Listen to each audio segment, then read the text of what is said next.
The Australian of the Year is an award conferred on an Australian citizen by the National Australia Day Council, a not-for-profit Australian government-owned social enterprise. Since 1960, the award for the Australian of the Year has been awarded as part of the celebrations surrounding Australia Day, during which time it has grown steadily in significance to become one of the nation's preeminent awards. The Australian of the Year announcement has become a notable part of the annual Australia Day celebrations. The official announcement has grown to become a public event, and the Canberra ceremony is televised and watched by thousands. The award offers an insight into Australian identity, reflecting the nation's evolving relationship with world, the role of sport in Australian culture, the impact of multiculturalism, and the special status of Australia's Indigenous people. It has also provoked spirited debate about the fields of endeavour that are most worthy of public recognition. The award program promotes active citizenship and seeks to elevate certain people as role models.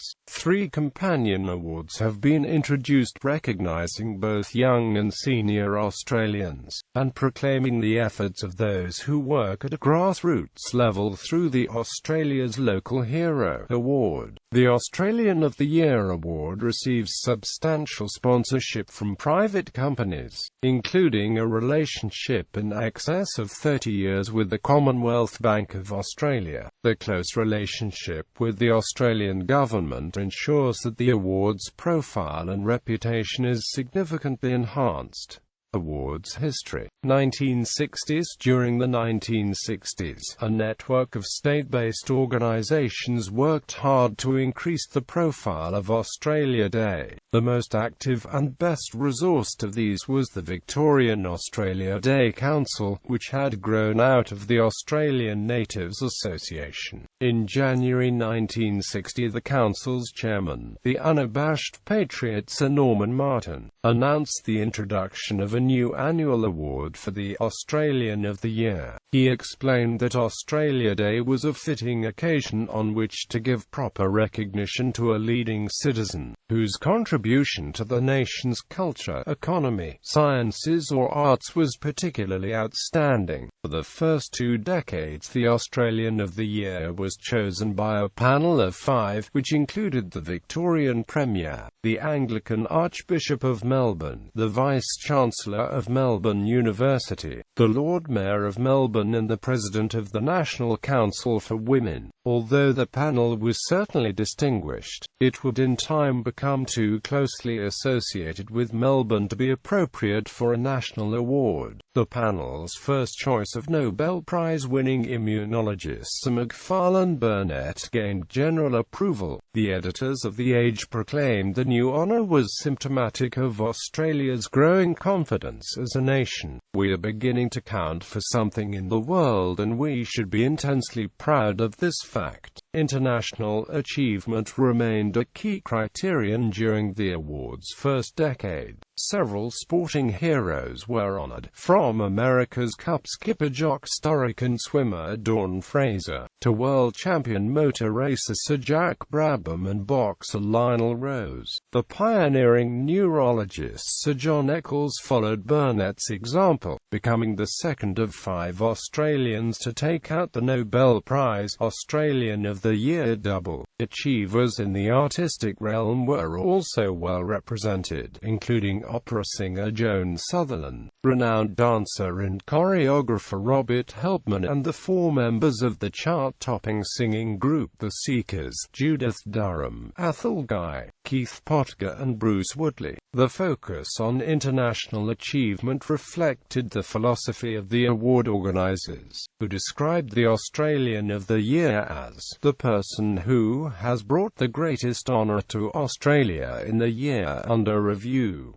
1970s and 1980s. During its first 2 decades, the Australian of the Year award grew steadily in national prominence, but it increasingly suffered from its close association with the Victorian Australia Day Council. A competing Australian of the Year award has been published by the Australian newspaper from 1971.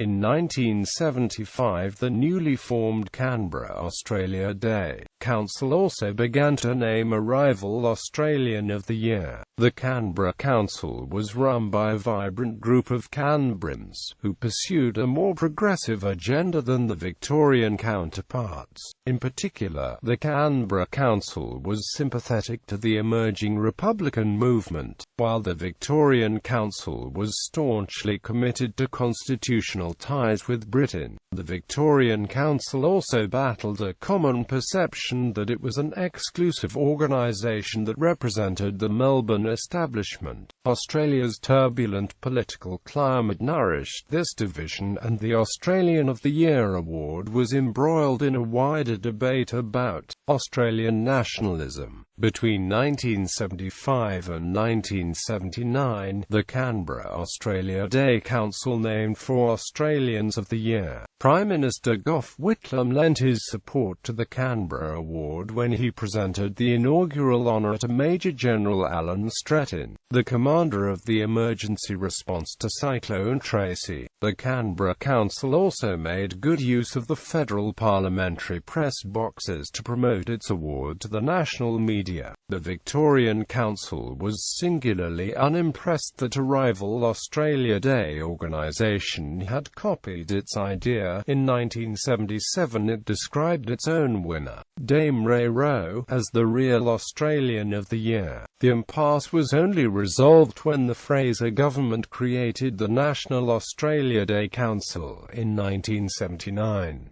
The Victorian Council willingly transferred responsibility for its award to the new national body, while the Canberra Council agreed to discontinue its rival program. In 1982, the Victorian Council was further sidelined when John Cain's Australian Labor Party created a new Victorian Australia Day Committee within the Premier's Department, which joined the NADC's official national network. The Australian has continued annually to publish its own award, which sometimes coincides with the choice of the National Australia Day Council. The NADC made immediate changes to the selection process, appointing an independent panel of 10 leading Australians from diverse fields. Despite this rigorous approach, the panel's first choice of historian Manning Clark did not please Conservative politicians, as Clark had been critical of the Fraser government's social policy. If nothing else, the controversy was a clear sign that the award had become a prominent and valued feature of the Australia Day celebrations. In time, the selection of the annual winner fell to the board of the NADC itself, whose members are appointed by the Prime Minister of the day. Former NADC Chairman Philip Adams recalls that heated debates were common. Typically, the Australian of the Year was chosen at a special 2-day board meeting, which Adams likened to the election of a pope. "We would go into a conclave, there would be lots of hot air, then a puff of smoke." During the 1980s,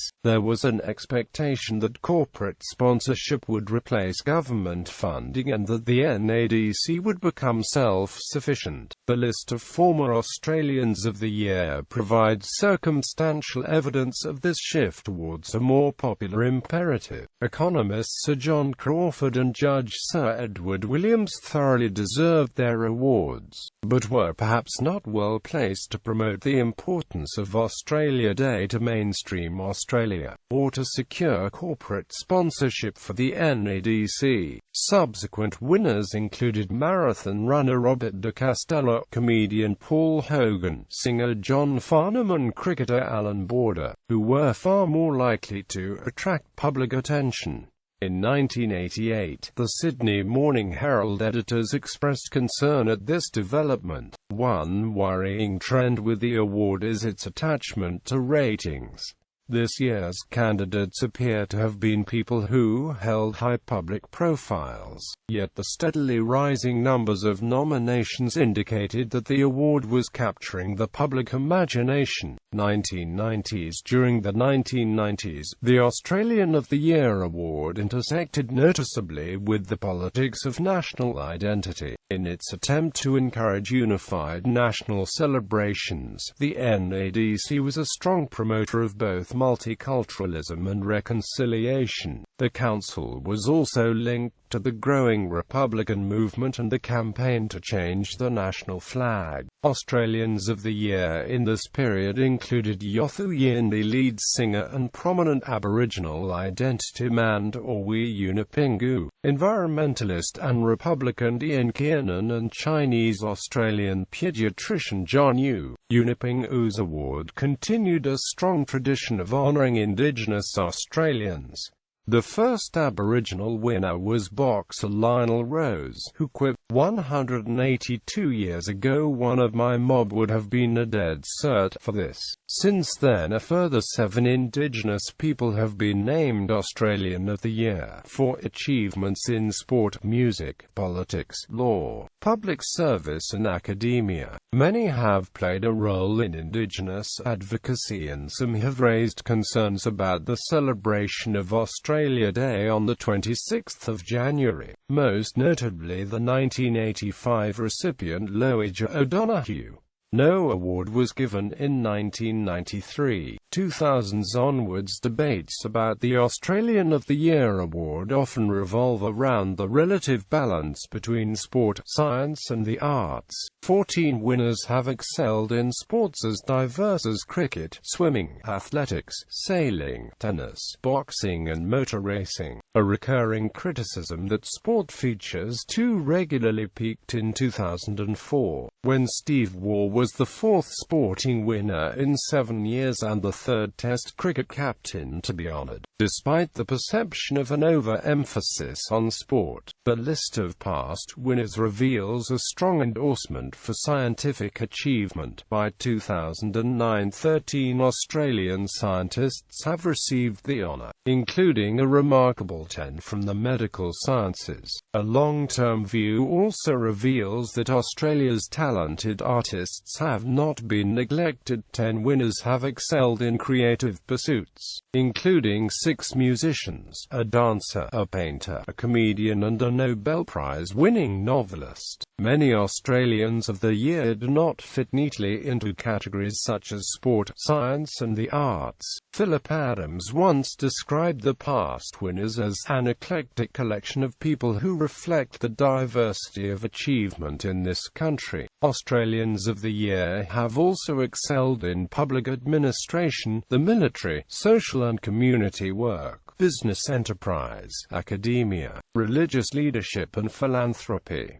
There has been relatively little public debate about the gender balance of past winners. In 1961, several news outlets incorrectly referred to Macfarlane Burnett as Man of the Year. The mistake was not allowed to continue, as Joan Sutherland took out the 2nd award, but it is certainly true that women are underrepresented. By 2009, 11 winners out of a total of 56 were women. In 2016, Miranda Devine of the Daily Telegraph criticized the selection process, with the National Selection Panel having to choose from the 8 candidates appointed by variously structured, state-based selection panels. Devine also says, the award, which ought to reflect and unite this great nation, has evolved into a mere plaything of social engineers. Noting also, 3 of the 8 finalists were jointly involved in the same events. Concern has also been raised as to how a person who has not lived in a state for 40-something years can be nominated as that state's representative. Following criticism of both the award process and of the 2016 recipients' priorities, an editorial in the Sydney Morning Herald said, "The Herald knows the selection board will look closely at the 2016 process and work to improve public confidence in the awards in time for a better Australia Day in 2017. While the selection of a single Australian of the Year is bound to stimulate a debate, the awards program as a whole recognises a much wider range of achievement. In 1979, the NADC named its first Young Australian of the Year community service volunteer Julie Sochatsky. 20 years later, the veteran country music star Slim Dusty received the inaugural Senior Australian of the Year award. In 2003, the NADC introduced an award for Australia's local hero, which honours outstanding contributions to local communities, with 4 award categories and a system of state and national finals. The NADC now recognises a total of 128 inspiring Australian role models every year. Young Australian of the Year. For the first 20 years of the Australian of the Year Awards, there was no specific honour reserved for younger Australians. Nevertheless, in this period several young sports stars won the main award, including Jessica Watson, Dawn Fraser, Shane Gould, Lionel Rose and Yvonne Goolagong. Gould remains the youngest person to be named Australian of the Year. Shortly after the formation of the NADC in October 1979, the Northern Territory representative Dr. Ella Stack convinced her fellow board members to introduce a new award that focused specifically on the achievements of younger Australians. The inaugural winner, youth unemployment worker Julie Sochatsky, was named Young Australian of the Year in January 1980. The NADC coordinated the announcement with the Victorian Australia Day Council, which chose the Australian of the Year for the last time. The following year, the NADC assumed responsibility for both awards. Senior Australian of the Year. The Senior Australian of the Year award initially had no connection with the NADC. When the United Nations declared 1999 the International Year of Older Persons, the Minister for Aged Care Bronwyn Bishop approached National Seniors Australia with a plan to increase the prominence of the award. The Department of Health and Ageing took over responsibility for the program, and Prime Minister John Howard presented the award to veteran country music star Slim Dusty in October 1999. Bishop arranged for the NADC to administer the program on behalf of the Department of Health and Ageing, but the award continued to be presented in October, with no discernible link to Australia Day. 3 years later, the NADC streamlined its awards programs. The council was running 3 separate awards, as even the Young Australian of the Year was announced earlier in January and had a separate nominations process. The Senior Australian of the Year announcement moved from October to January and joined the other 2 awards. By integrating the various programs, the NADC increased the prominence of the companion awards by announcing them at the same function as the Australian of the Year. Since then, many remarkable senior Australians have been honoured on a national stage on Australia Day. Australia's local hero. As the status of the Australian of the Year award grew, it became more common for critics to call for lesser-known winners whose achievements were not otherwise recognised. The NADC was certainly not dismissive of this view. In 2003, the NADC addressed the issue by introducing a 4th award category known as the Local Hero Award. The new award was part of a shift in thinking at the NADC towards the key goal of promoting good citizenship. It provides an important national forum for acknowledging those who work for the benefit of their fellow citizens.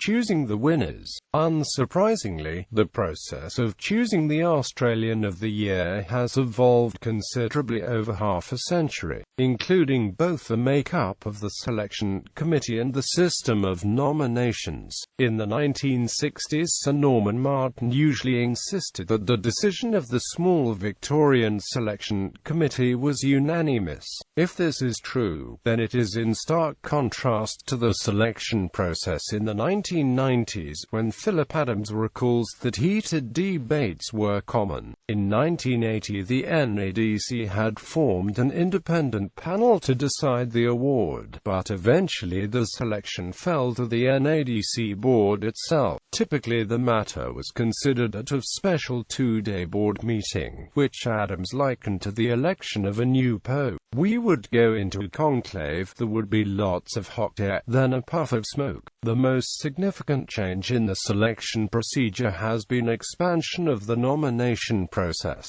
In the 1960s and 1970s, the committee usually chose the winner from a relatively small list of nominees. For example, in 1971, Yvonne Goolagong edged out only 18 other nominees. At a meeting in 1982, the directors of the NADC in its state-based affiliates identified low nominee numbers as a cause for concern. The problem persisted, and board members were regularly encouraged to spread the word and encourage nominations. A public relations report commissioned in 1989 recommended greater community involvement in the nominations process. Allow the ordinary citizens of Australia a chance to vote for, or in some way have a say in, who should be Australian of the Year. During the 1990s, glossy brochures calling for nominations were distributed well in advance of the awards deadline. More recently, the NADC has realized that the nominations process is important not only to the integrity of its various awards, but is also a crucial means of engaging with the Australian community. In 2004, NADC Chair Lisa Curry-Kenny proudly reported that nominations had doubled from the previous year. This is a key indication that increasing numbers of Australians of all walks of life are actively engaging with the awards program. Public interest in the awards serves a much broader purpose, as NADC Chief Executive Warren Pearson explains. The awards program is not primarily about choosing 4 national recipients, it is about engaging with Australians about citizenship. The introduction of the Local Hero Award was directed towards this goal, as were various other changes made in 2004. Most importantly, the NADC introduced a new selection process based around state finals. This approach meant a more prominent role for the state-based Australia Day councils and committees, which now oversee the selection of the finalists and host official functions to announce the contenders in November each year. The NADC board now only chooses between the 8 state finalists in each category and organizes the national announcement in January. Statistical profiles.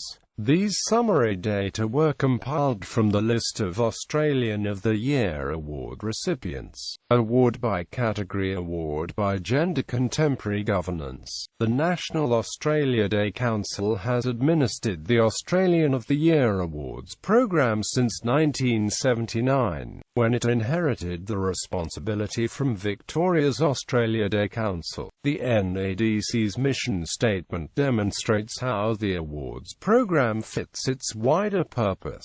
The National Australia Day Council works with and for the people and government of Australia to unite all Australians through celebration with a focus on Australia Day, promote the meaning of Australia Day through activity, education, reflection, discussion and debate, and promote good citizenship, values and achievement by recognizing excellence and service to the communities and the nation.